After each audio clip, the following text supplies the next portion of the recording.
Kalian pasti tidak asing lagi dengan transportasi ini. Betul, ini adalah salah satu transportasi udara yang kita sebut pesawat terbang. Dengan adanya transportasi ini, membantu kita untuk berpergian di mana kita harus menyeberangi lautan atau jarak yang sangat jauh. Apalagi negara kita, Indonesia, adalah negara kepulauan yang dibatasi oleh laut antar pulaunya. Nah, apakah kalian tahu bagaimana sebuah pesawat yang besar dan berat bisa terbang di udara? Nah, ternyata dasar-dasar ilmu yang digunakan untuk pembuatan teknologi pada pesawat adalah berakar pada ilmu yang kita sebut fisika. Apa sih itu fisika? Nah, agar kita tahu apa itu fisika dan seberapa sih penting kita pelajari fisika, maka kita simak pembelajaran kali ini.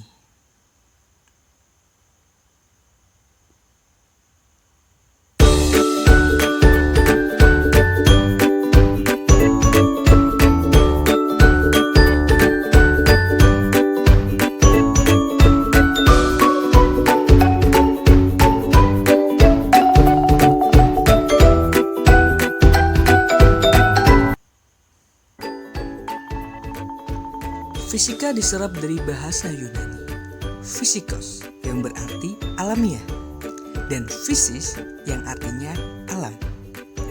Fisika merupakan ilmu yang mempelajari gejala alam yang tidak hidup atau materi dalam lingkup ruang dan waktu.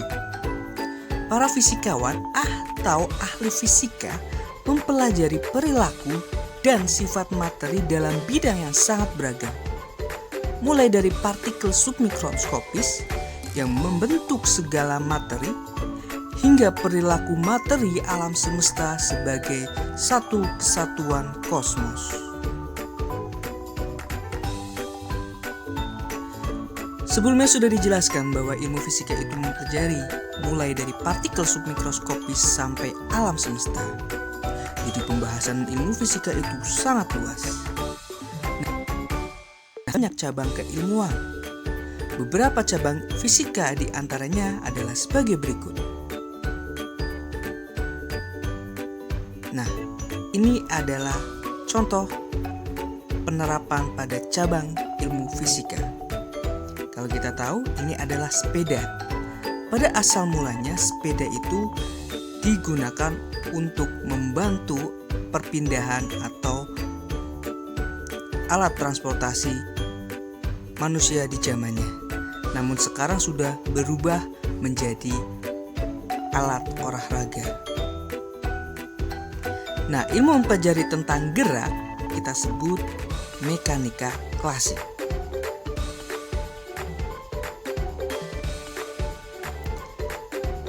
Kalian bisa perhatikan, ini adalah air mancur.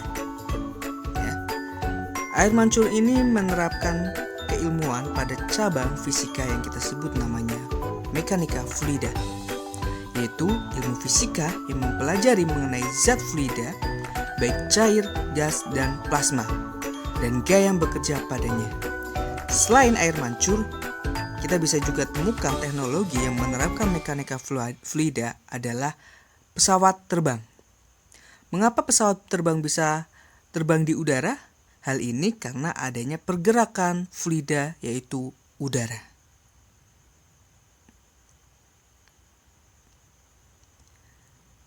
Nah, perhatikan alat ini.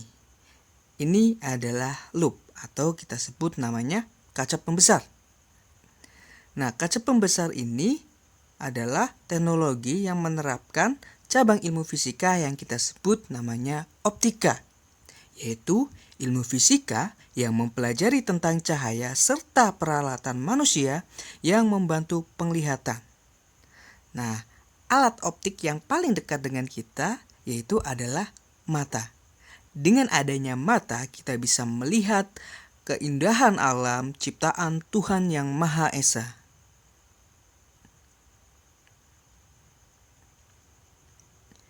Nah, berikut adalah contoh atau ilustrasi dari sebuah atom. Nah, ilmu yang mempelajari atom maupun subatom kita sebut adalah fisika kuantum.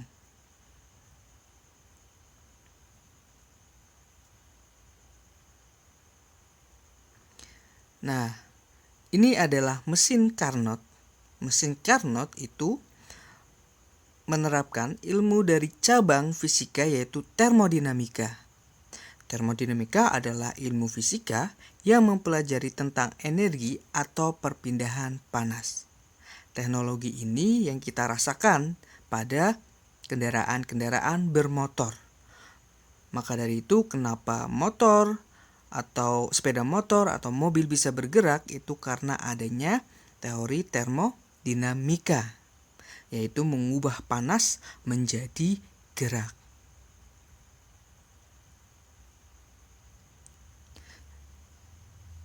Nah, ilmu yang mempelajari tentang antariksa seperti susunan tata surya, galaksi, dan kosmos kita sebut adalah astronomi.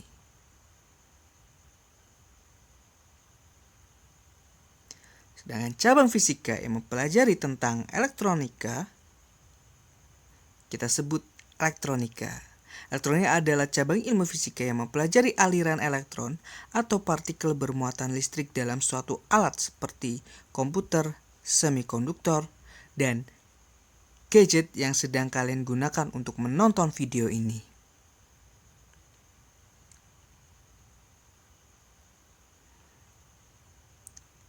Ini adalah ilustrasi dari suatu gempa bumi. Nah, cabang ilmu fisika yang mempelajari tentang bumi menggunakan kaidah atau prinsip-prinsip fisika kita sebut geofisika. Nah, ini adalah ilustrasi kita melakukan X-ray scanner atau kita sebut Rontgen. Nah, ilmu Rontgen itu menggunakan prinsip fisika, ya. Nah, ilmu yang pelajari tentang fisika pada kesehatan kita sebut namanya fisika medis.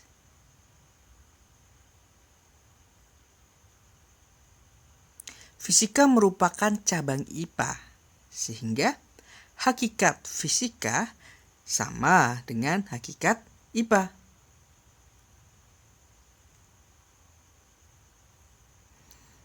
Nah, adapun hakikat fisika menurut para ilmuwan adalah sebagai berikut. Fisika itu sebagai produk. Fisika itu sebagai proses. Dan fisika itu juga sebagai sikap.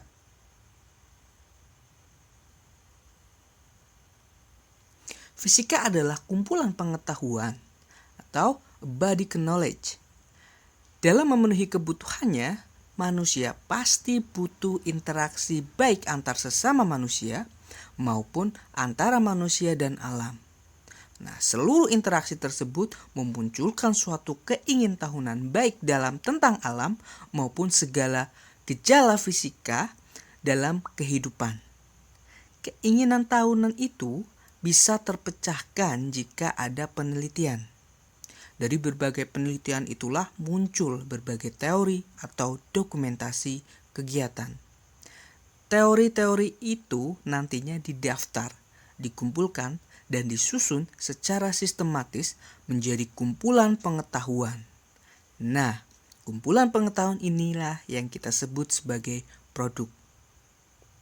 Kumpulan pengetahuan dalam fisika diantaranya dalam bentuk teori, hukum, prinsip, postulat, fakta, dan lainnya.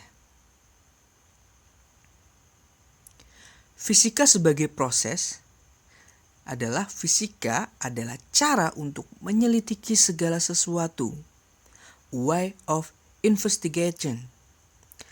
Gambaran umum fisika sebagai proses adalah bagaimana cara ilmuwan bekerja dalam kegiatan ilmiah atau bagaimana cara mereka melakukan penelitian sampai menemukan suatu fakta.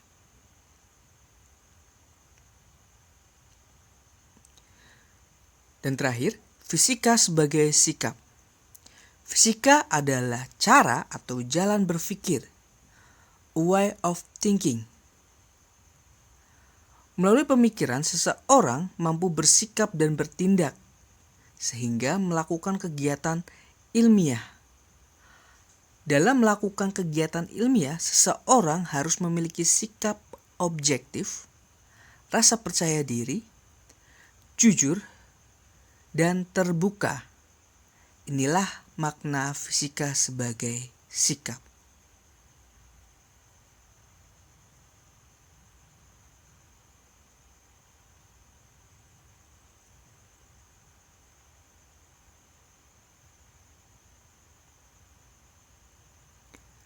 Dalam menemukan suatu fakta, maka kita membutuhkan suatu proses berpikir untuk memecahkan masalah secara sistematis, empiris, dan terkontrol. Proses berpikir untuk memecahkan masalah secara sistematis, empiris, dan terkontrol kita sebut dengan istilah metode ilmiah. Pada ilmu fisika, metode ilmiah memastikan didapatkannya suatu kesimpulan yang didukung oleh bukti-bukti dan tersusun secara sistematis. Jika tidak dilakukan metode ilmiah, maka eksperimen-eksperimen yang dilakukan akan meragukan dan tidak dapat ditetapkan hukum atau rumus yang jelas akan terjadinya suatu fenomena fisis. Berikut adalah karakteristik metode ilmiah. Karakteristik metode ilmiah diantaranya yang pertama adalah kritis dan analitis. Kemudian harus logis, objektif, empiris, serta konseptual. Bersifat kritis dan analitis, yaitu maksudnya metode ilmiah berarti peneliti dengan rinci melakukan observasi dan eksperimen untuk mendapatkan hasil yang relevan dan akurat. Bersifat logis, maksudnya metode ilmiah berarti langkah-langkah yang dilakukan peneliti dapat dijelaskan dengan logis, bukan sekedar firasat atau hal lain yang tidak dapat dijelaskan dengan logika. Bersifat objektif, hasil-hasil yang didapat harus merupakan hasil yang objektif. Artinya, hasil itu tidak eksklusif hanya bisa dilakukan oleh peneliti dan bukan merupakan hasil rekayasa.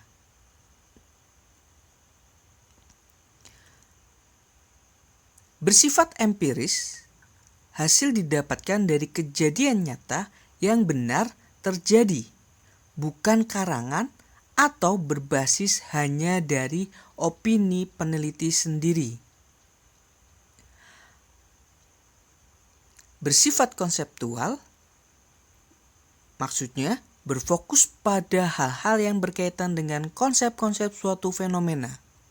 Penelitian bukan terbatas hanya pada fakta-fakta yang dapat dirasakan atau bisa dilihat secara nyata, tetapi juga penjelasan konsep bagaimana fakta-fakta tersebut terjadi dan kaitan antaranya.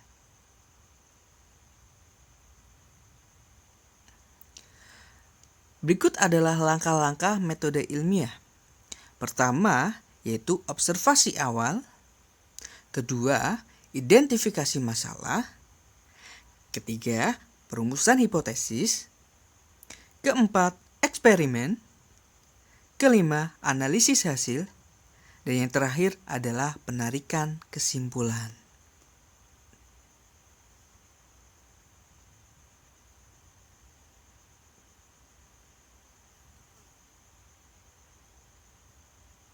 Observasi awal, yaitu peneliti mengamati keadaan awal dari objek penelitian. Pada kegiatan ini dilakukan karakterisasi objek dan analisis terhadap sifat-sifatnya. Contoh, Newton mengamati buah apel yang jatuh.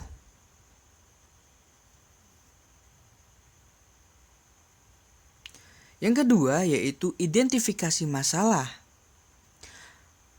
Menemukan permasalahan yang akan diangkat dalam penelitian.